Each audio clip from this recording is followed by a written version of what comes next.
Hi, my name is Andrea. I like to read books, I like to write books, and occasionally, when I remember and when I have time, I like to talk about books.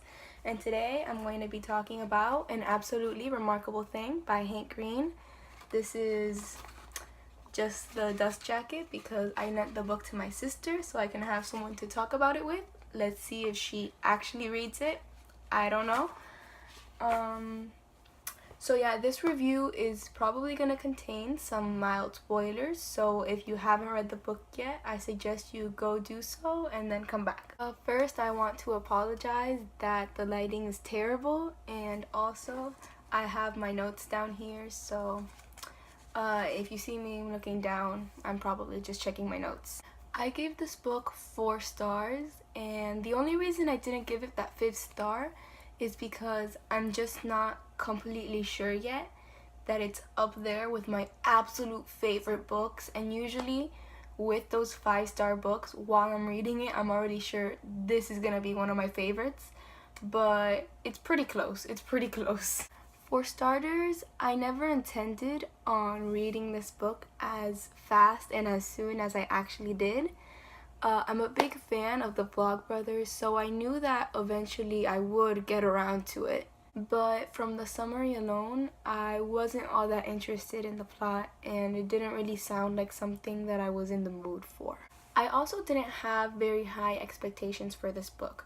Not because I don't have faith in the author, but I like to remind myself with all of John's books as well, and I did so with this book, that just because I'm a fan of the author, of the person behind the book, and of their work in general, doesn't mean that I'm going to enjoy everything they do and everything they put out. But in this case, I ended up giving it a shot, and I'm glad I did. I was completely hooked. I read it in like 3 days and I couldn't put it down. Literally the only reason that it took me that long was because I had to work. I had to put it down for several hours at a time to work. If not, I guarantee it would have been done sooner. The book isn't that long. One of the things that attracted me the most about this book is that it's very clearly science fiction, but it almost felt like a contemporary book, if you understand what I mean. The way that everything played out reminded me so much of current events, and it constantly had me thinking, yeah, if this happened nowadays, I could imagine people reacting this way. I could imagine these things happening in reaction to the Carl. It didn't feel that much like we were living through this science fiction, futuristic, unrealistic space thing, that we will never get to experience ourselves. It felt more like, oh, this happened to this girl and we're getting a glimpse into this girl's life. I don't know if that makes sense at all or if anyone else felt that way. Maybe I'm alone in this, but that was my experience reading the book. The narration was interesting to me. I kind of expected it to feel a little bit like a Vlogbrothers video. I kind of expected to hear Hank's voice in there. And yeah, there were moments like that. There were moments where I could imagine Hank saying those things, or I could imagine, see the similarities between the writing and a Vlogbrothers video. But for the most part, I could just enjoy the story being told to me without imagining Hank writing it. The writing and the voice felt very different and very unlike Hank Green without feeling forced, and that might sound like stupid praise, but I don't think it is when you're so familiar with the author outside of their writing or from other places. April's voice did annoy me a little at the beginning. In the first few pages, I did kind of force myself through a few pages before I actually got hooked. I'm not sure if I just got used to the voice or if it actually got better, but I think it did. I think the rest of the book was genuinely done better and dealt with better than those first few pages. I don't think it was just me getting used to it. This wasn't originally in my notes, so I hope it doesn't come out rambly, but I just remembered that I wanted to mention. I like that the book was told in past tense and that we had opportunities for Rachel to kind of reflect on herself and how she used to be from her current position. And it worked well because it could not have, you know, and there were moments that almost felt like the character like just telling us instead of showing us. But for the most part, I think that these moments of reflection worked out pretty well, and more than anything they just worked to point out her character flaws more than anything else. I do think that the characters' voices were all a bit similar, but it wasn't like enough to confuse me or ruin the reading experience for me. It's just something that I notice sometimes. Speaking of the characters, they are my one complaint in this book. Again, it wasn't so bad that it ruined the experience for me or anything, but I would like to have felt more like the characters were more well-rounded and actual people. I do understand that this is probably in part due to the main character. You know, she's selfish, she's wrapped up in her own stuff, she almost sees other people as a means to an end at some point. But I don't think this is a good enough reason. I think that you can make characters feel like they're actual real people and make it clear that the character, the narrator, just isn't giving them as much attention, so they are real people, you just aren't gonna get to know them. Again, this is not a big complaint. I did still like the characters. I just think we could have gotten a bit more from some people like Maya and Robin. And I'm sorry to be bringing this up so much, it's probably getting annoying, but it is interesting to me as someone who enjoys Vlogbrothers and Crash Course and all of that stuff to see the difference between this book and one of John's books.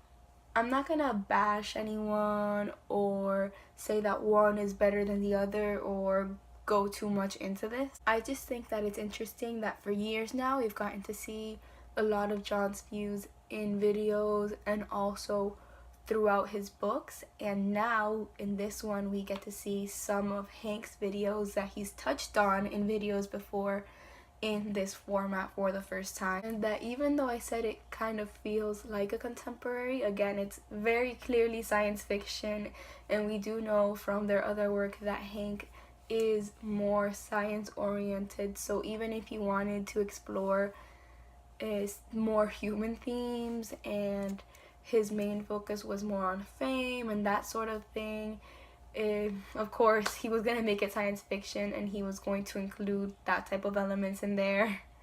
It's fun to see the differences in their writing and how Hank has clearly a more defined plot, and even John has said this himself. Now I'm just gonna go into some little parts or individual things that I liked that I wasn't sure how to work them in. So this part might be a little bit more rambly, and I'm gonna name very few things. There's a lot of things that I probably forgot to mention, so I'm sorry about that. So one of my favorite scenes was when they called Maya to help them out with the dream, and I love the scene first of all because it's when we first start to see Maya by herself and have an interest and be useful apart from April and Andy even. And secondly, because it's a great scene that really shows April's character flaws. And so they're talking about the dream and they're talking about how they can mess with the defenders, and Maya says, oh, we can just do this and this. So when April tries to elaborate on that, Maya says, no, when I say we, I mean us, the dreamers. I don't think you'd be very good at this at all. This isn't something you can help with. So April says, oh, so this problem will solve itself. And Maya says, no, it's not going to solve itself. It's just going to be solved by people who happen not to be you. And that was such a great scene. That was my favorite line in the book, or at least among my favorites. They first mentioned the book deal, and I remember because I was recording myself, like I kind of record my reactions so I could, you know, have some thoughts down. And I remember I thought I figured it out. I was like, oh, I understand. This is the book from the book deal. But then she started writing it, and she published it throughout the story, and I was like, oh, I guess I was wrong about that. I like how April was sort of a chosen one, and she was a bit of like a Katniss in this story, but unlike the chosen ones we see in other young adult, for example, she got herself into this position. She wanted to be in this position, or at the very least, after she got it, she wanted to stay in this position, which isn't something we see very often. Sure, she talks once in a while about how messed up it is that she's some sort of chosen one, but that only really comes a bit more into play when she realizes that the Carls are willing to save her and not hundreds and hundreds of other humans. Up until that point, she was perfectly fine being special and being the center of attention, and she wanted to stay there, which I feel like is something we don't see that much with this type of narrative in other young adult fiction. Despite a few lines that did kind of stand out to me, I felt like April's transformation and how she inched closer and closer to where she ended up in the book was very gradual. How the fame affected her, how she changed as a person, how she became more and more important and more involved and more famous. I felt like it was very gradual and very natural. I personally like the ending. I'm not sure if other people did, because when I finished the book, I went to look up reviews and no one had uploaded any yet. But I personally like the ending because I felt like it was satisfying enough and still mysterious. It was still up to interpretation. It still left a lot to the imagination. I like how this book followed its own message, because the closer we got to the end, when we went to the warehouse and all of that was happening, it did feel like that wasn't going to happen. You know, it did kind of feel like maybe things were gonna get resolved right then and there just by April, which would have made me really mad. But no, the book followed its own message through to the end.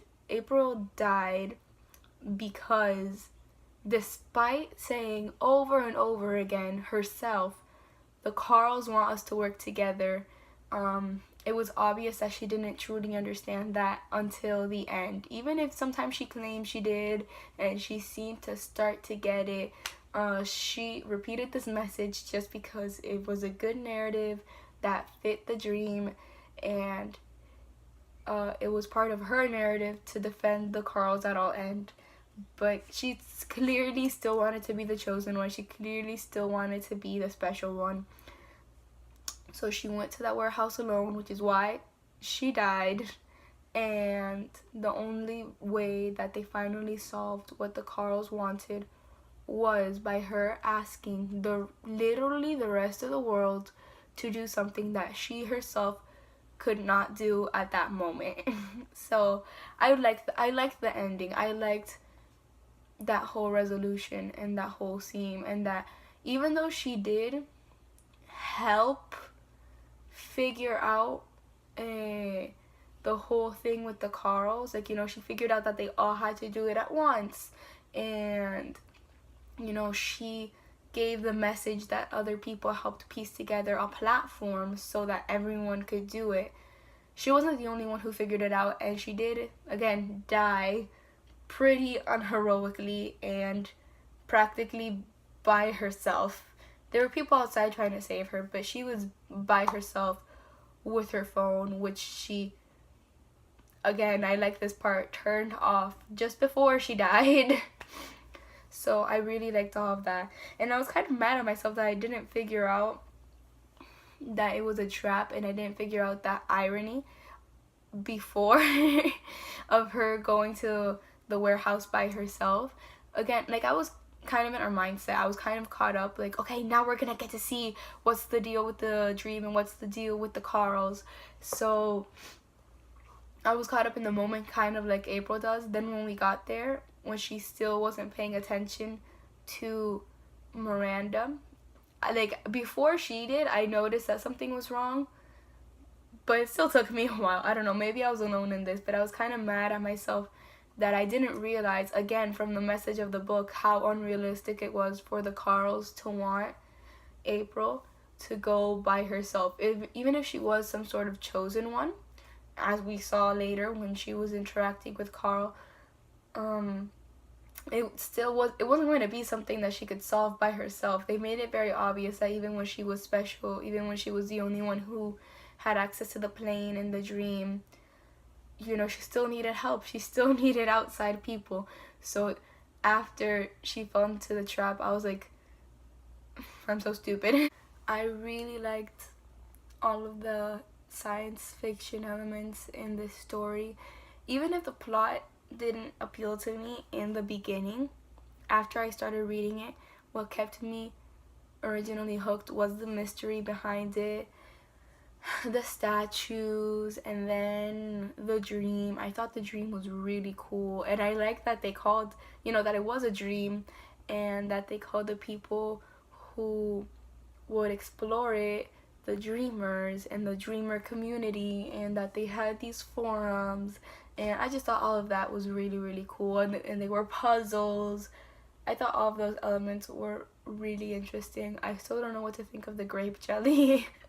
that was a weird choice. I'm not 100% sure that I understand what that was about, but okay. Yeah, I really liked all the science fiction elements.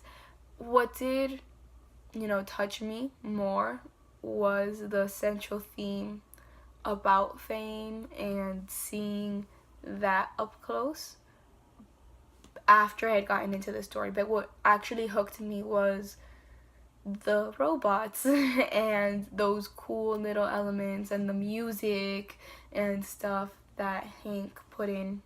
Again, I gave this book 4 stars. I highly recommend it. Thank you so much for watching. I would love to know what you thought of the book, especially since I haven't seen any reviews yet.